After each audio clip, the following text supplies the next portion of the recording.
하나님 말씀 로마서 3장입니다. 로마서 3장 1절 2절 다같이 합독합니다. 로마서 3장 1절 2절 다같이 시작. 그런즉 유대인의 남이 무엇이며 할례의 유익이 무엇이뇨? 범사에 많으니 첫째는 저희가 하나님의 말씀을 맡았음이니라. 아멘. 내려갔습니다.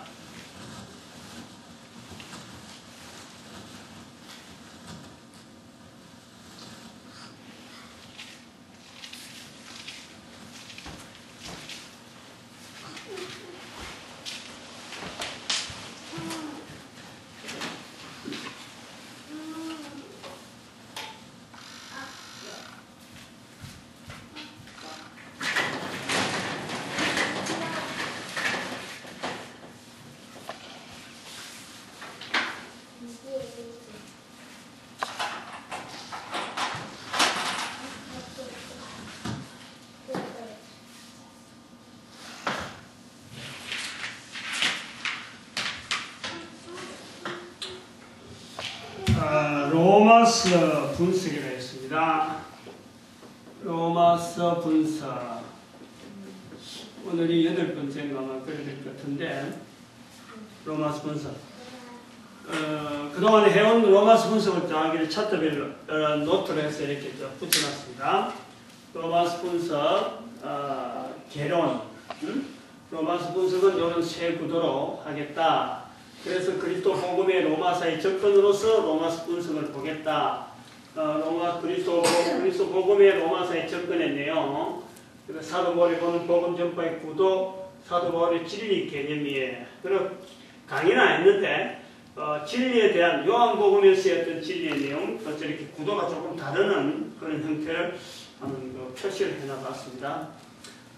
그리스도 복음의 로마사의 접근에서 로마 사회의 접근, 유대 사회의 영향, 그리스도의 복음 이랬는데 로마 사회의 접근은 지난 2시간에 걸쳐서 이걸 했고, 오늘은 이제 유대 사회의 영향이니까 복음 진행의 로마 지역에서의 유대 사회의 영향, 이런 내용으로 진행이 되어질 것 같습니다. 여기 보면은 복음 진행의 로마 사회 유대사의 영향에서 크게 두 가지를 봤어요. 하나는 복음의 출현이 유대사회를 기초로 하고 있다. 그래서 유대사회의 영향이라고 본 거죠. 복음의 출현, 예수 그리스도를 통해서 나타난 이 복음은 유대사회로 하는, 하늘에서 뚝 떨어진 게 아니고 어떤 사회를 이루고 있는 어떤 국가 단위 아니면 민족 단위에 근거를 두고 있었다는 거죠. 이게 뭐 어떤 신화나 안 그러면 뭐 어떤 그냥 누가 지어낸 이야기가 아니라는 거예요. 복음은 분명하게 지금도 그 유대 사회가 살아있잖아요. 남아있잖아요. 그런 남아있는 그 사회를 통해서 기초로 해서 오랜 역사로서 기다려진, 단순하게 그 시대만 당장 나온 게 아니고 그 전부터 오래 기다려왔는데 그때에 현실화됐다는 거죠. 그리스도의 복음이라는 것은 복음의 출현이라는 걸 다는 거죠. 그 다음에 이것이 문서로 분명한 근거가 된 율법시에 오래된 기록으로서 문서로서 남아있는 내용으로 그 복음의 출현이 오래전부터 문서로 되어 있었고 유대사회에 남아있었다. 유대사회가 기다려왔다라는 거고, 그 다음에 복음의 출현은 유대사회를 기초로 한 내용에서 유대인들의 로마 제국 곳곳에 흩어져 사는 것이요, 복음 전파의 효율성을 굉장히 극대화시켰다는 거예요. 유대사회와 로마서에 나타나는 유대사회와 복음의 이 관계는 불가분이에요. 떨어질 수가 없는 거예요. 그런 것을 우리가 볼 수 있는 것을 우리 첫 번째 내용을 보고, 그래서 나중에는 이제 복음 진행의 로마 지역에서의 유대사회의 영향이라고 하는 또 다른 내용은, 유대사회는 로마 제국의 작은 속국임에는 틀림없는데, 작은 속국임에 틀림없지만 큰 불을 일으키는 불씨의 의미가 있다. 이런 불씨의. 그래서 복음의 능력을 반증하기도 하고 또 복음을 통해서 세계가 걸어가는 방향을 보여주기도 한다. 그런 거예요. 이걸 작은 그림을 한번 그려보면은, 이 내용을 그림으로 보면은, 이 유대 사회가 있습니다. 유대인들의 사회가 있는데 이 로마라고 하는 큰 어떤 제국이 있는 거예요. 큰 제국. 로마 제국. 로마 제국이 있단 말이에요. 이 제국이 맞물린다는 거죠, 지금. 전혀 별개, 전혀 다른 국가고 다른 민족이지만은 이 로마 제국이라고 하는 제국 자체가 결국 유대 사회라고 하는 이 사회하고 어떤 것을 뭐 영향을 받고 안 받고 하는 이런 부분의 정도가 아니고 이거로 말미암아 톱니가 물려가듯이 이 축이고 이 축이 있는데 여기 돌아가면 해서 로마 제국이 결국 돌아갈 수밖에 없는 구조가 우리 로마서에서 본다 이거지. 로마 제국 한 자체가 요 안에 로마 제국 안에 사실은 유대라고 하는 나라가 위치적으로는 조그만하고 골칫덩어리인 그런 제국이지만은 이게 객관화시켜서 볼 때에 로마서에서 보는 내용은 유대 사회라고 하는 이 사회가 결국 로마 사회하고 로마 제국이 끄덕끄덕 넘어가면서 유대 사회도 넘어간다. 안 그러면 또 유대 사회가 돌아가면서 로마 제국이 넘어간다. 이런 개념이 이빨 물린 톱니바퀴가 물리는 관계다. 이걸 보는 거예요. 또 이걸 다르게 하면은 지금 이것이 이제 유대 사회라고 하는 이 사회를 볼 때 복음이라고 하는 이 복음, 복음이라고 하는 이 조그마한 불씨가 지금 떨어진단 말이에요. 이 떨어지는 내용이 결국에는 이 복음으로 말미암아 전 세계가 이 모든 세계가 온 인류가 이 복음하고 맞물려가지고 가는 거예요. 그래서 이 복음의 방향이라는 것은 이 복음이 가는 곳에는 결국 온 인류가 이 복음 때문에 움직이는 거예요. 복음 때문에. 복음이 전파되기 위해서 사실은 이 인류의 존재가 있다. 존재. 이 복음의 전파, 복음 전파라는 것 때문에 인류의 존재에 대한 당위성이 있는 거예요. 왜 인류가 존재하고 있느냐? 알고 보면 복음이 전파되기 위해서 인류가 있다고. 이 복음이 다 전파되면은 그제야 뭐가 된다고 그랬어요? 끝이 오리니 예수께서 말씀하셨죠. 이런 구조가 이 로마서에서 유대 사회와 로마 제국과의 관계에서 우리가 볼 수 있다. 이런 얘기.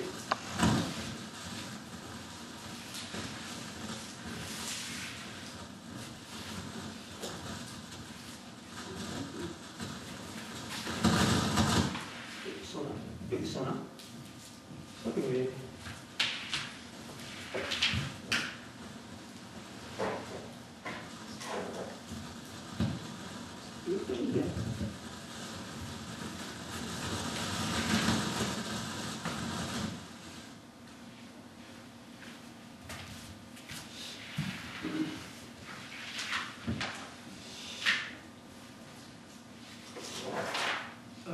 이제 그러한 내용을 두고 우리가 이 시간에 조금 살펴봐야 될 내용이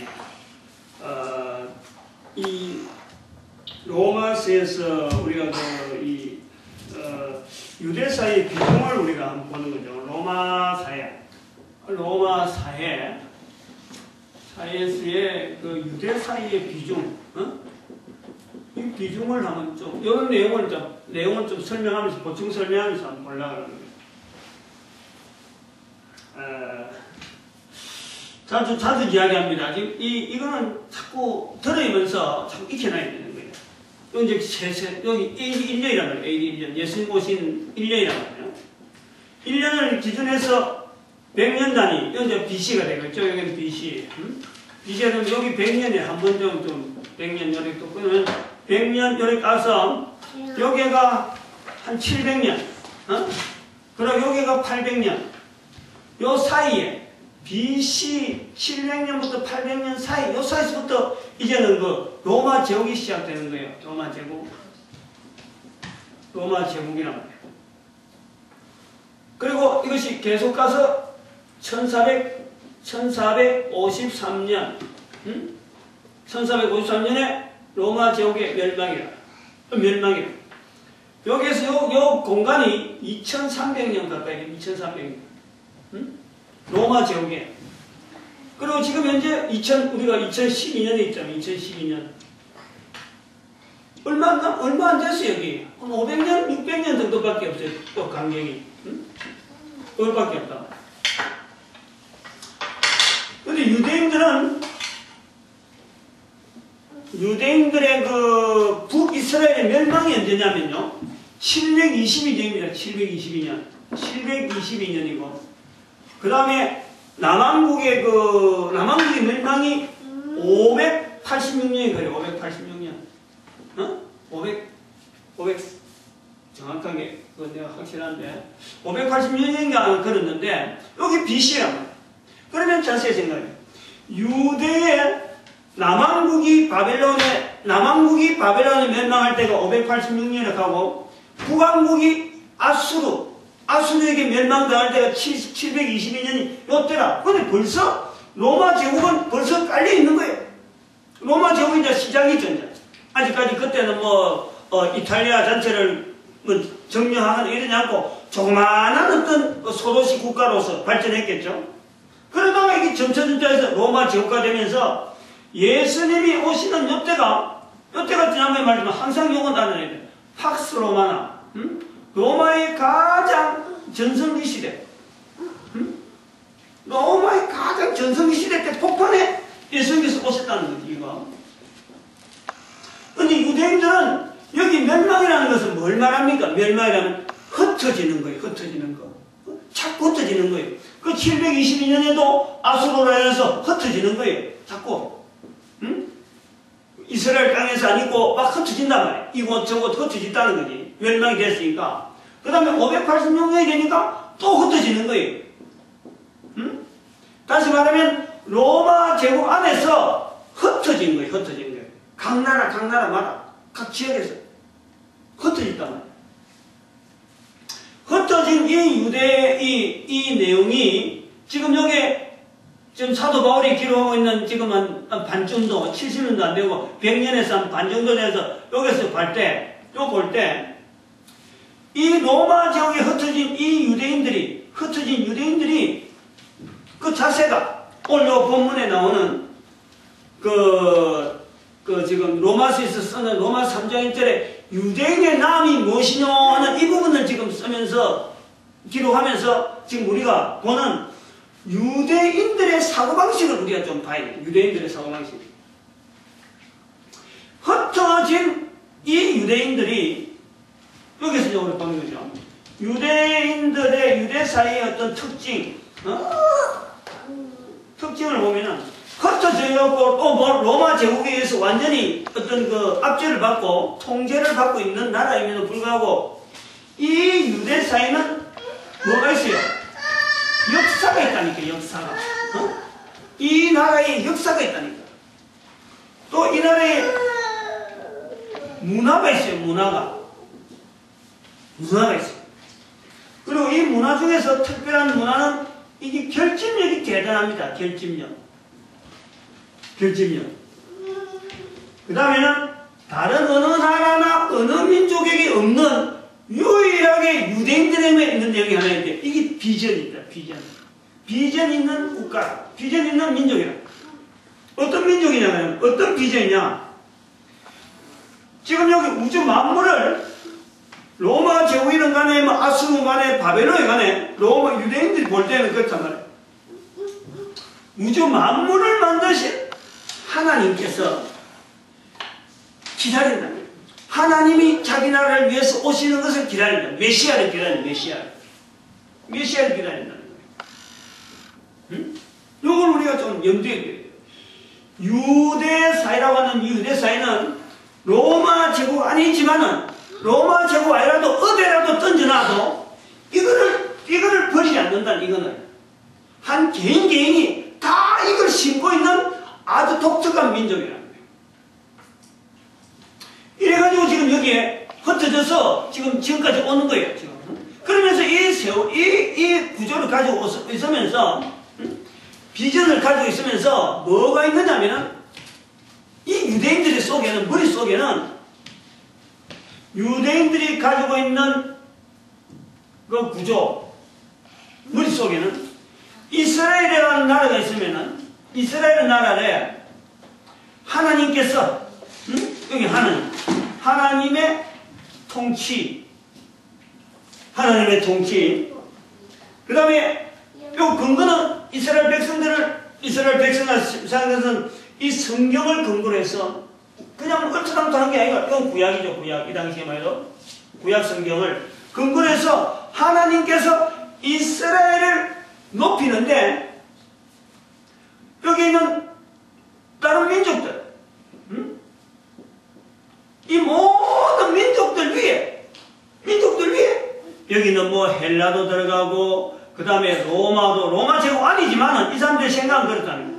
로마 제국 안에도 되고 바벨론도 되고 뭐 아수르도 되고 이집트도 되고 이런 수많은 열강들이 아무리 그래 봐봐야 너희들 아무리 지금 큰 소리 치고 너희들이 다스린다 하고 너희들이 우리를 압박하고 있지만은 결국 하나님께서는 이스라엘을 높일 수밖에 없다. 그래서 우리가 지금 이스라엘이라는 나라가 이렇게 작은 나라로 있지만은 하나님께서 높이시는 어마어마한 자부심 있는 그런 민족이다 하는 것을 이스라엘 백성들이 가지고 있는데 그것을 어디다가 근거를 두냐? 성경을 근거를 두어야 돼요. 성경을.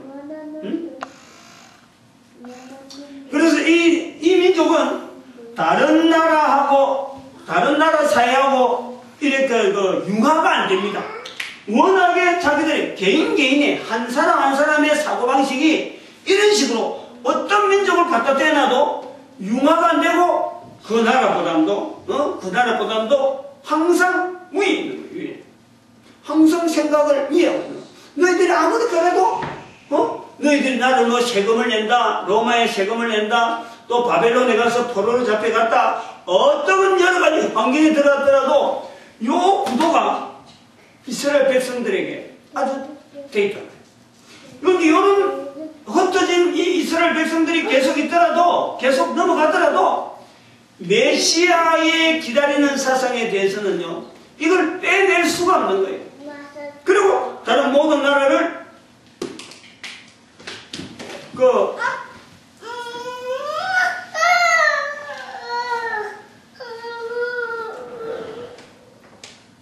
다른 모든 나라를 이게 얕잡아보는 데 대해서는요,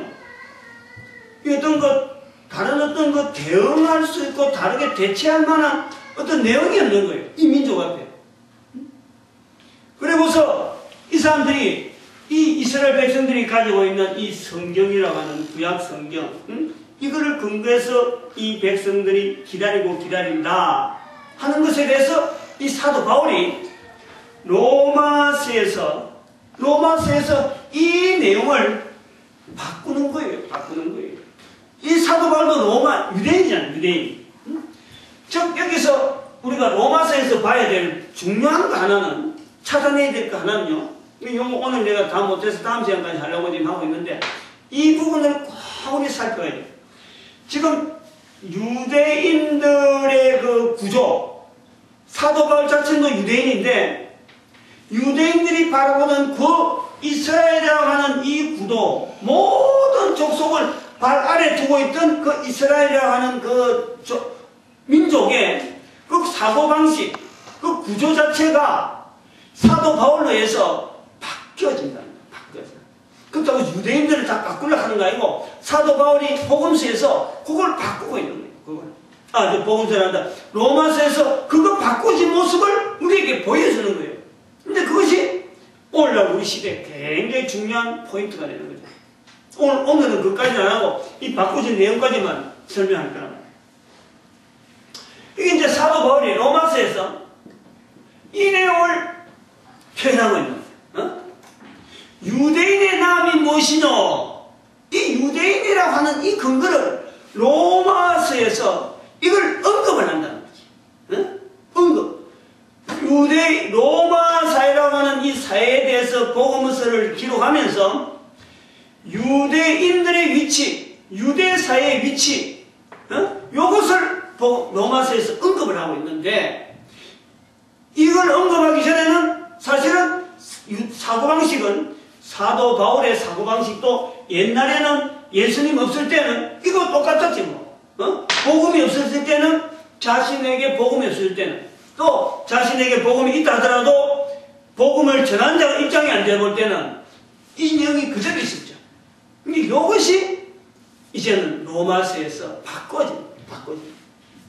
제가 볼 때는 이렇게 바꿔진다고 보는 겁니다. 뭐 표현하기가 자 그림으로 그렸으니까 다시 그림을 그린 내용으로 한번 보겠는데, 이제는 이 이스라엘이라고 하는 이 사회를 이렇게 세우는 거예요. 이스라엘을 세운다. 이스라엘을 세우고 열방의 모든 로마인들도 관계없어요. 열방의 모든 인간들, 열방, 그 다음에 모든 인류, 모든 인간 다 치고 인류 전체가 이스라엘을 통해서, 하나의 이스라엘이라는 도구를 통해서 뭐를 보는 관계를 이스라엘로 자리를 두냐면은, 즉 구원이라고 하는 채널, 이스라엘은 결국에는 이 구원이라는 채널로 가기 위한, 모든 인간들이, 열방이 구원에 이르기 위한 하나의 과정으로서 이스라엘이라고 하는 민족이 가지고 있는 독특한 환경을 배경으로 하고 접근한다. 여기 바로 예수 그리스도에게, 모든 열방이, 모든 민족이 예수 그리스도로 말미암아 구원을 받는데, 이스라엘이라고 하는 한 민족이, 한 종족이 쓰임받는다 하는 도구로서 이스라엘 민족을 보는다. 요렇게 이러는데, 여기에서 요걸 띄는데 그냥 아무것도 걸리는 것이 날 덥석 주는 게 아니라, 이스라엘 백성들이 가지고 있던 역사, 이스라엘 백성들이 가지고 있는 문화, 이스라엘 백성들이 가지고 있는 어떤 비전, 그것 전체를 통해서 결국은 그것 자체가 이스라엘 것이 아니고, 알고 보면 전체가 다 나누는 거예요.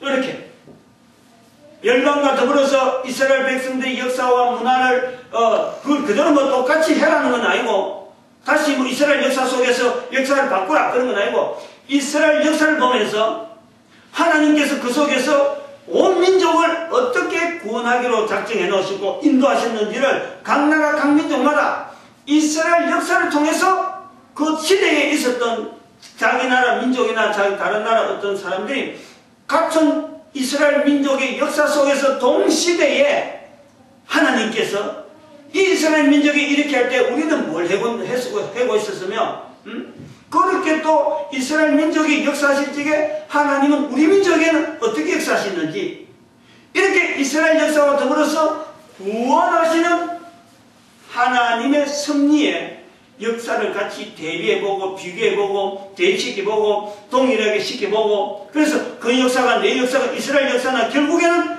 구원하시는 하나님의 섭리로서, 성경에는 기록 안 됐지만은 성경 기록 안 된 다른 시대에 하나님은 또 다르게 우리 민족을 위해서 역사하셨다 하는 고백이 나올 수 있도록, 하나님께 쓰시는 모든 인류를 바라고 모든 인류가 구원받게 하는 데에 하나님께서 한 민족의 역사가 필요했고, 한 민족이 분명히 이 땅에 있어가는 자체가 필요했기 때문에 이스라엘이라는 나라를 두었다 라는 구조로 바꿔서 본다는 거예요. 이건 어마어마하게 차이잖아요. 여기에서 이스라엘이 가지고 있던 건 뭐냐, 이 자리가 뭐냐, 이스라엘이 가지고 있는 게 뭐냐, 그것을 다른 민족 앞에 객관적인 자료로서 내놓을 게 뭐냐 이거예요. 이스라엘의 역사나 어떤 문화나 기타 등등 여러 가지 내용은 제시해석해봐요. 근거가 없어요. 내놓을 게 없어요. 우리 역사가 있다라고 할 만한 게 없어요. 그런데 남아있는 게 성경이란 말이에요. 성경. 성경을 통해서 이스라엘 역사와 문화와 이스라엘이라고 하는 어떤 통로를 통해서 이스라엘에 하나님께서 하신 일이 바로 당신들도 똑같이 적용될 수 있는 하나님의 동일한 우주 만물 가운데, 사도 바울은 이미 이스라엘이라고 하는 그 근거를 떠나서 우주 만물의 모든 민족이 다 구원의 대상으로서 다 복이 있기 때문에 유독 이스라엘을 통해서 모든 백성들에게 모든 인류에게 남긴 것은 성경이다. 성경이다. 그 성경 하나를 통해서 또 성경만은 뭐 그렇게 되긴 아주 대표적인 객관적인 자료로서 증거 자료로서 이스라엘 역사를 이렇게 구도를 봤을 적에 증거 자료로서 우리가 보여줄 수 있는 게 이 성경인데 바로 우리나라의 역사의 뜻은 하나님께서 역사했듯이 당신 나라의 역사할 것이다 하는 구조로 이제 성경을 떴습니다. 그래서 오늘 본문에서 유대인의 나음이 무엇이냐? 유대인의 나음이 무엇이냐? 뭐가 유시냐? 그리고 저들이 하나님의 말씀을 맡았다. 하나님의 많이 있는데 여럿이 있지만은 첫째가 하나님의 말씀을 맡았다. 하나님의 말씀을 맡았습니다. 이렇게 지금 표현하고 있는데 우리가 이것 갖고 말이죠. 교회에서 하나님 말씀 자리를 오늘날 설교 자리다 하나님 말씀을 연다가는 이 굉장히 위험한 거고 이 굉장히 잘못된 줄 알아요. 하나님의 말씀을 전합니다. 지난번 제가 뭐 설교도 그런 이야기 했습니다만은, 예배 순서하고 이래 쭉 하다가, 오늘 설교는 누가 했느냐, 이래 물어볼 때, 오늘 말씀을 누가 전했느냐, 이라는 거예요. 그쵸, 조금 가면, 오늘 우리에게 들려주실 하나님의 말씀은, 누가 증거하겠습니다. 누가 설교를 하겠습니다. 이렇게 설교하는 자리를 하나님의 말씀 전한 자리로 표현하는데요. 굉장히 위험한 거예요. 성경에 기록되어 있으니까 그걸 말해서 사람이 취하는 거예요. 사람이 취하는 거예요. 여기에다가 설교를 집어해버리면 안 맞는 겁니다. 안 맞는 말이 안 맞는 거예요. 이스라엘 백성들에게 범사에 많으니 첫째는 하나님의 말씀을 맡았습니다. 그런데 거기다가 첫째는 설교를 맡았습니다. 이스라엘 백성들에게는요 설교라는 것이 없어요. 설교라는 것이 없어요. 이거 아주 위험한 우리가 지금 잘못 쓰고 있는 나쁜 말 중에 뭐 좋은 뜻으로 쓸 수도 있지만은 우리가 자칫 잘못하면은 나쁜 말이 될 수 있는 것이 이 설교의 자리를 말씀의 자리로 집어넣고 요거 굉장히 잘못된 거예요. 설교 안에는 수도 없이 개인의 말이 엄연히 들어있고 설교라 그러지만 그건 전부 다 하나님의 말씀보다도 사람의 이야기가 너무너무 들어가고 도대체 거기에서 하나님의 말씀이라고 찾아보기에는 너무 힘드는 그 시대가 지금 이렇게 변해져 왔는데 아직까지 하나님 말씀 그러면 설교하고 있다는 거예요. 아무튼 요구를 바꿔야 돼요. 여기서 말씀하는 하나님의 말씀을 맡았다. 하나님의 말씀을 맡았다 할 때 그 하나님의 말씀이라는 자체가 바로 우리가 연결해 볼 수 있는 게 예수 그리스도에 대한 오심, 메시아에 대한 오심, 메시아를 기다리게 하심, 이런 하나님, 성자 하나님에 대한 어떤 표현들, 그게 섭리하셨던 것, 거기에 대한 내용이 여기 기록되어 있다. 그럴 때 하나님의 말씀이지 인간이 하고 있는 사람의 머리로서 지금 뭔가 의도를 가지고 자기 뜻을 표현하려고 하는 이런 장애로 마련되어진 설교는요 절대 그걸 하나님의 말씀이라고 볼 수가 없습니다. 우리가 아무튼 이런 구절 여기서 하나님 말씀이 이스라엘 백성들에게 있어서 가지고 있었던 그 성경 말씀을 이 로마서에서 사도 바울은 하나님의 말씀의 자리를 하면서 바로 이스라엘 백성들을 유지하고 있었던 이스라엘 백성들을 하나님의 통치라고 하는 이 근거에서 하나님의 통치에 의해서 이스라엘 백성들이 다시 높임 받을 것이라는 그 기대를 가지면서 메시아 온 걸 기다리는 그 근거로서 성경을 쥐고 있는 이 유대인들에게 있는 그 성경의 자리를 이제는 모든 백성들이 예수 그리스도로 말미암아 구원받는 데에 이 성경을 통해서 구원받는다. 성경을 통해서 설명되어지고 이스라엘 역사를 가지고 있던 그 성경, 그걸 근거해서 이제는 모든 그 민족이 구원에 이르는 길에 선명한 또 그걸 접근하는 개방되어진 이스라엘 역사나 이스라엘 어떤 뭐 문화라 그러면은 그 속을 통해야 되는데 그렇게 하다가 다시 돌아갈 수 없잖아요. 이스라엘 역사 속에 들어갈 수도 없고 이스라엘 문화 속에서 다시 뭐 그것을 연습하거나 그럴 수는 없는데 근데 성경 말씀 하나님의 말씀 예수 그리스도에 대한 새겨진 그 말씀을 이제는 이스라엘 백성들이 가졌다 하는 걸 통해서 성경이라고 하는 이 객관적인 하나의 증거물을 가지고 모든 이스라엘 백성, 모든 민족이 구원에 이르는 길이 되도록 설명하고 있다는 그런 구도로 본다는 거예요. 사도 바울이 본다는 거예요. 여기요 대단히 중요한 변화이라고 해요. 중요한 변화. 여기서 로마서에서 사도 바울의 이 변화를 봐야 왜 로마서에서 계속해서 또 나중에 11장, 10장부터 11장부터 나오면 내가 우리 민족을 향해서 말이야. 10장에 그렇잖아요.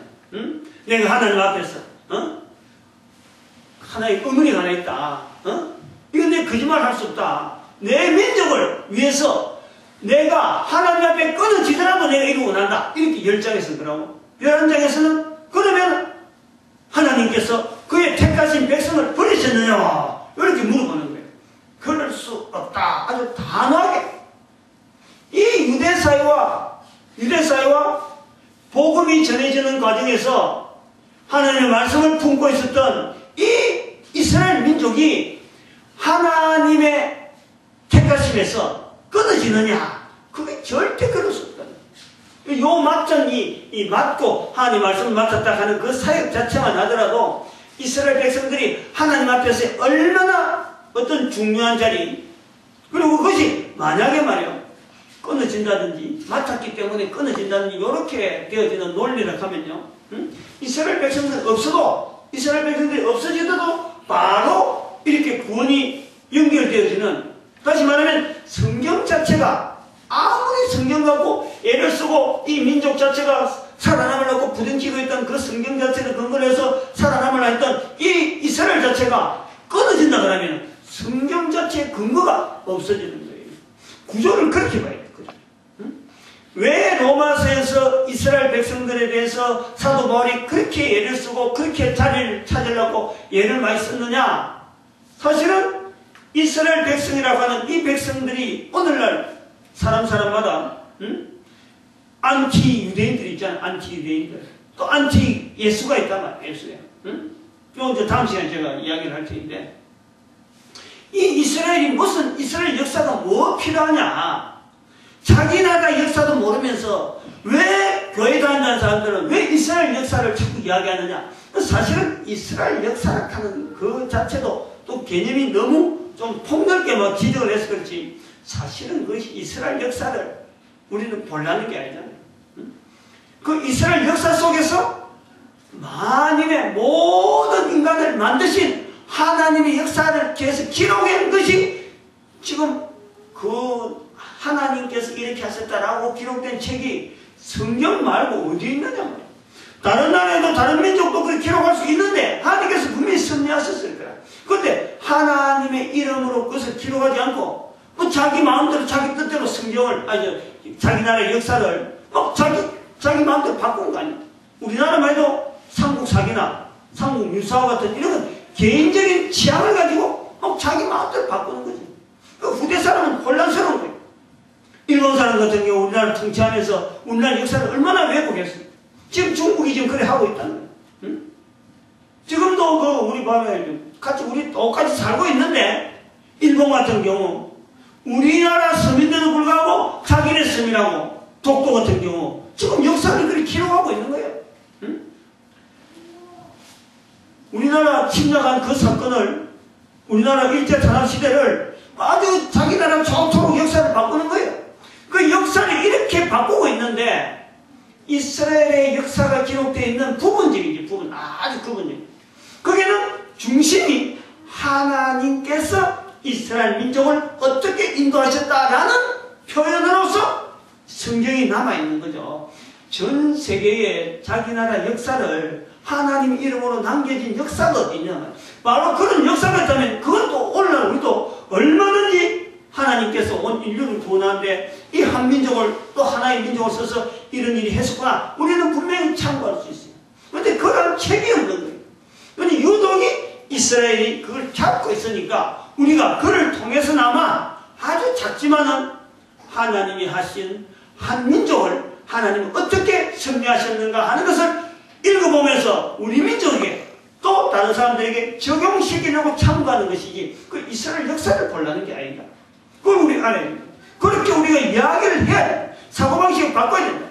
사도 바울이 바로 이런 구조로 성경이라고 하는 자리를 매김을 하는 거예요. 응? 성경. 이거 중요한 거예요. 이거. 그림 눈에 그렇다고 나중에 사도 바울이 죽고 또 313년 사건 이후로 로마가 국교를 공인하고 난 뒤에 다음 시간에 그 이야기가 나오겠는데 공인하고 난 뒤에요 성경의 모습이 오늘날 모습으로 바뀌는 거예요. 응? 그 구조가 왜 성경이 필요하다?